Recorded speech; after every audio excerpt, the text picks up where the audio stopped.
Kesempatan ini, aku mau lanjutin pembahasan soal SK Biologi tahun 2019 nomor 2.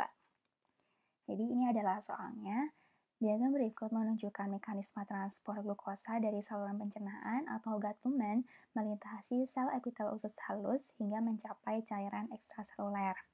Jadi sebelum kita lanjut ke selanjutnya, aku mau nekenin nih, kalau di sini tuh ada hint-nya gitu loh, buat menjawab soal pernyataan-pernyataan dari soal ini.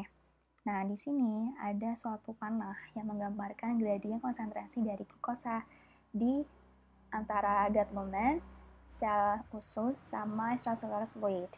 Jadi kalau yang di sel usus, konsentrasi glukosa itu lebih tinggi dibandingkan konsentrasi glukosa di gut lumen dan di extracellular fluid. Gitu. Nah, jadi soalnya itu mau tentukan apakah pernyataan berikut benar atau salah. Jadi yang pernyataan A itu salah, pernyataan B juga salah, pernyataan C dengan D itu benar. Nah, kenapa? Oke, kita bahas satu-satu. Nah, untuk pernyataan yang A, transfer glukosa dari saluran pencernaan ke sel epitel usus tidak tergolong kepada transport aktif karena tidak menggunakan ATP seperti halnya pada pompa natrium kalium. Oke, jadi kan teman-teman udah tahu kan kalau sel itu punya yang namanya pompa natrium kalium yang digunakan untuk mempertahankan konsentrasi natrium kalium di dalam sel ataupun di luar sel. Jadi kalau di dalam sel itu cenderung konsentrasi natriumnya rendah, konsentrasi kaliumnya tinggi, sedangkan kalau di luar sel atau extracellular fluid, konsentrasi natriumnya itu tinggi, sedangkan konsentrasi kalium itu rendah. Nah, maka akan terjadi perbedaan konsentrasi natrium antara di luar sel dengan konsentrasi natrium di dalam sel kan. Maka, perbedaan itu bisa digunakan untuk menghasilkan ATP untuk mentenagai transport aktif dari glukosa. Jadi, karena ada perbedaan konsentrasi natrium di luar dan di dalam sel, maka itu ibarat kayak natrium itu menuruni bukit dalam proses transport. Sedangkan yang tadi udah jelasin kalau konsentrasi glukosa di luar sel itu kan lebih rendah dibandingkan dengan konsentrasi glukosa di dalam sel usus. Maka di sini glukosa itu diibaratkan menaiki gradien konsentrasi dari bukit gitulah. Jadi intinya glukosa itu kalau mau pindah dari luar sel ke dalam sel dia tuh butuh energi karena adanya perbedaan konsentrasi. Oke, jadi di kasus ini transfer glukosa itu kan dia menggunakan suatu molekul lain, Na, supaya glukosa bisa masuk dari luar sel ke dalam sel.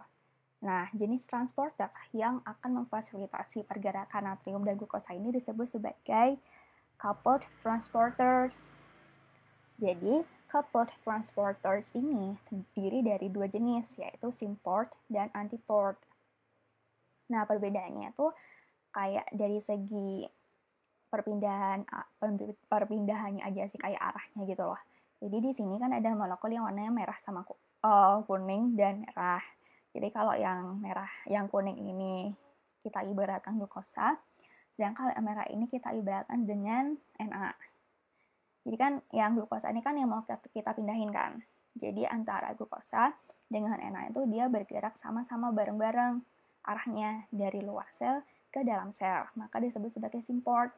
Sedangkan kalau yang antiport, ini glukosanya itu dari luar mau ke dalam, sedangkan Na itu yang co-transported ionnya itu mau pindah dari dalam sel ke luar sel. Jadi kalau kasus ini, si glukosa itu pakai symport dibandingkan pakai antiport. Gitu. Jadi teman-teman, yang perlu kalian tahu, di dalam sel itu terdapat dua jenis transporter dari glukosa. Jadi di sini, ini kan fili-fili dari sel usus kan. Jadi di sini gut lumennya, di sini extracellular fluidnya, dan di sini adalah sel ususnya. Jadi di dalam diagram ini itu ada dua jenis domain. Ada apical domain dan basal domain. Jadi kalau apical domain ini, kalau glukosa mau pindah dari luar ke dalam sel, dia itu harus melewati suatu symport yang ada di dalam apical domain. Sedangkan Kalau glukosa mau pindah dari dalam sel ke dalam extracellular fluid, dia itu bisa melewati uniport. Nah, kalau simport itu termasuk ke dalam active transport, sedangkan uniport itu termasuk ke dalam passive transport. Nah, kenapa simport itu masuk ke dalam active transport? Karena kan yang mau kita pindahkan itu molekul glukosa kan. Glukosa mau pindah dari konsentrasi yang rendah di gut lumen, mau pindah ke dalam sel usus yang konsentrasinya tinggi. Kalau mau pindah yang rendah ke tinggi kan butuh energi. Nah, energinya itu didapat dari mana? Jadi energinya itu didapat dari perpindahan Na yang konsentrasinya tinggi di luar ke Na yang mau pindah ke dalam sel yang konsentrasinya lebih rendah. Maka nanti perpindahan Na ini akan menghasilkan ATP. Nah, ATP-nya itu akan digunakan untuk mentenagai perpindahan glukosa dari luar ke dalam sel. Gitu, makanya si simport ini disebut sebagai transport aktif karena dia butuh ATP. Sedangkan glukosa yang mau pindah dari dalam sel usus ke extracellular fluid, dia itu kan cuma menggunakan perbedaan gradien konsentrasi gitu loh. Jadi kan di sini kan konsentrasinya tinggi di dalam sel, sedangkan di extracellular fluid itu kan konsentrasinya rendah dari sini. Maka perpindahan ini nggak butuh yang namanya ATP karena tinggal pindah doang. Nah, perpindahan ini diperantarai oleh transporter yang namanya uniport. Gitu. Jadi kita balik lagi ke pernyataan soalnya. Transport glukosa dari saluran pencernaan ke sel epitel usus tidak tergolong ke dalam transport aktif. Nah, ini pernyataannya salah ya. Padahal dari gut lumen ke dalam sel epitel usus itu termasuk ke dalam transport aktif kan, karena dia pakai simport. Jadi pernyataan ini tuh salah. Oke, kita lanjut ke pernyataan B. Karena transport glukosa dari sel epitel usus ke cairan ekstraseluler melibatkan transport pasif, maka peningkatan laju transport hanya bergantung pada gradien konsentrasi glukosa. Oke, jadi kan dia glukosanya mau pindah nih dari dalam sel ke luar sel atau extracellular fluid. Berarti kan dia pakai uniport kan, dan tinggal pakai gradien konsentrasi doang. Berarti dia nggak butuh ATP dong. Oke, jadi meskipun konsentrasi glukosa di dalam sel ini tinggi, dia tuh nggak menjamin gitu loh laju transportasi glukosanya itu akan tinggi juga. Kenapa? Karena laju transportasi glukosa itu dipengaruhi yang pertama, konsentrasi glukosa yang ada di dalam sel. Kalau konsentrasi glukosa di dalam sel itu tinggi, maka otomatis laju transportnya itu akan tinggi kan, karena dia ATP-nya makin besar, karena perbedaan gradien konsentrasinya makin tinggi. Tapi juga ada faktor lain yang mempengaruhi laju transportasinya. Yang kedua adalah jumlah transporter yang tersedia. Jadi kan kalau glukosa mau pindah dari sel ke dalam extracellular fluid, dia kan pakai uniport. Uniport ini kan transporternya. Jadi makin banyak uniportnya yang tersedia di sini, di membran selnya, maka perpindahan glukosa dari luar sel ke dalam extracellular fluid itu kan akan semakin cepat kan. Jadi kalau semakin rendah, maka lajunya akan semakin rendah juga. Nah, teman-teman bisa bayangin kayak botol gitu loh. Kan kalau di botol, tutup botol itu kan cenderung lebih kecil daripada badan botolnya kan. Jadi, kalau isi botol itu mau melewati tutup botol, berarti kan si molekulnya harus antri kan satu sama lain, supaya bisa saling melewati. Nah, kasus yang sama juga terjadi di transportasi glukosa ini. Jadi ibaratkan si badan sel ini kayak botolnya, sedangkan si uniportnya ini adalah tutup botol. Jadi kalau glukosa yang ada di sini yang banyak kan itu mau keluar ke extracellular fluid, maka dia harus antri satu-satu buat keluar ke sini. Jadi kalau uniportnya tuh banyak, kan dia nggak perlu antri lewat sini kan, dia bisa melewati sini, lewat sini gitu. Jadi transportasinya akan semakin cepat. Dan faktor yang terakhir adalah laju pengonsumsian glukosa oleh sel lain. Jadi kenapa sih glukosa itu perlu ditransport dari dalam sel ini ke extracellular fluid? Jadi maksudnya extracellular fluid ini adalah bloodstream atau darah gitu. Jadi glukosa dipindahin supaya glukosa yang tersimpan di sel usus itu bisa digunakan oleh sel lain yang melakukan metabolisme gitu. Jadi extracellular fluid ini akan memperantarai perpindahan glukosa dari sel ke sel yang lain. Jadi kalau laju konsumsi glukosa oleh sel lain itu semakin cepat, berarti nanti laju pengonsumsiannya itu akan semakin cepat juga, yang akan mempengaruhi laju transport dari glukosanya. Jadi laju pengonsumsian glukosa itu akan sebanding dengan laju transport glukosa akan sebanding dengan laju pengonsumsian glukosa. Jadi semakin tinggi laju konsumsi glukosa oleh sel lain, maka laju transport glukosanya juga akan semakin tinggi. Gitu teman-teman. Berarti yang B ini, karena transport glukosa dari sel epitel usus ke cairan ekstraseluler melibatkan transporter pasif, oke bener ya ini, maka peningkatan laju transport hanya bergantung pada gradien konsentrasi glukosa. Oke, ini padahal salah. Padahal laju transporter itu nggak hanya dipengaruhi oleh konsentrasi glukosa doang. Berarti jawaban B ini salah. Oke, kita lanjut ke yang C. Jadi yang C, oralit yang dikonsumsi oleh penderita diare berfungsi untuk menyediakan suplai glukosa dan Na sehingga air lebih banyak diserap oleh epitel usus. Jadi ceritanya teman-teman, kalau teman-teman diare nih, kan biasanya dikasih sama dokter itu suruh minum oralit gitu kan. Jadi di dalam oralit itu dia mengandung glukosa sama garam-garaman natrium gitu.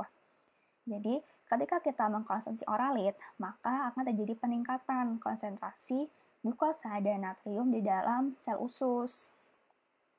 Nah, karena ada peningkatan gradien natrium dan glukosa di dalam sel usus, maka ada perbedaan gradien konsentrasi dong antara duodenum sama bloodstream.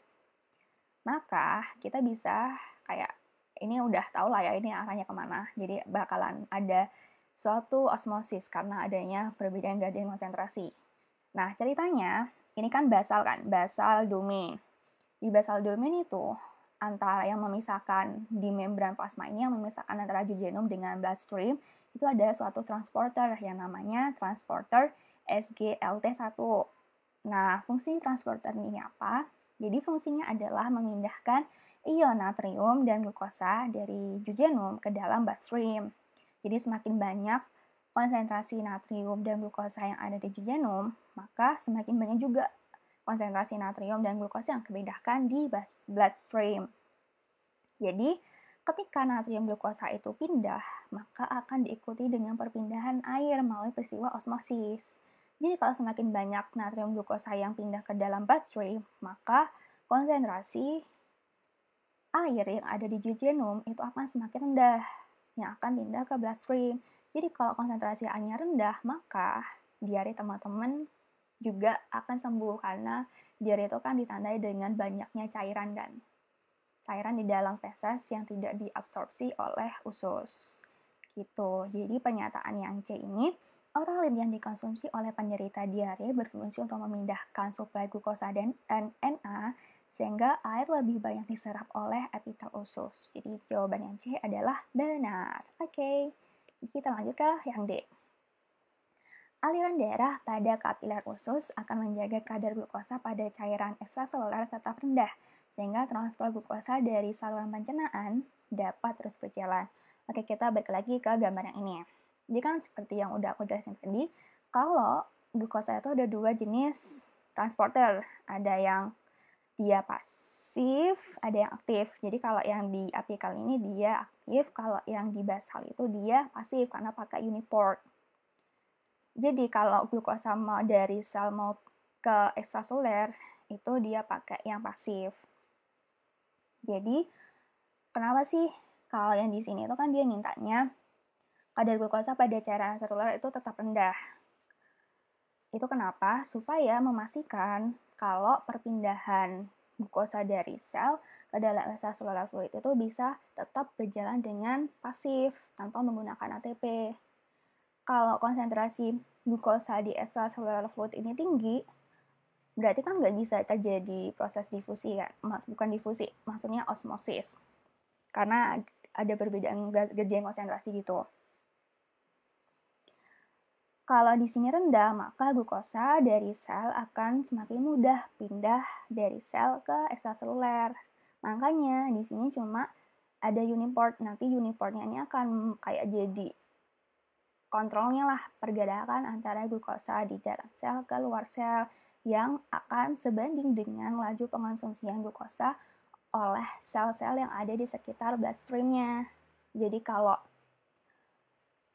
pengkonsumsian glukosa oleh sel di sekitar bloodstream-nya itu rendah, maka Uniport ini juga akan menyesuaikan. Jadi nggak banyak-banyak glukosa yang akan dipindahkan dari sel ke luar sel. Sehingga di extracellular fluid ini, konsentrasi glukosa itu akan tetap rendah dibandingkan dengan konsentrasi yang ada di dalam sel. Oke, jadi jawaban yang D ini adalah benar. Oke, sekian teman-teman pembahasan dari soal nomor 2. Oke, jangan lupa like sama subscribe atau komen. Jadi kalian mau bahas videonya kayak gimana atau ada saran atau apapun bisa disampaikan ke aku. Oke, sampai jumpa ke video berikutnya.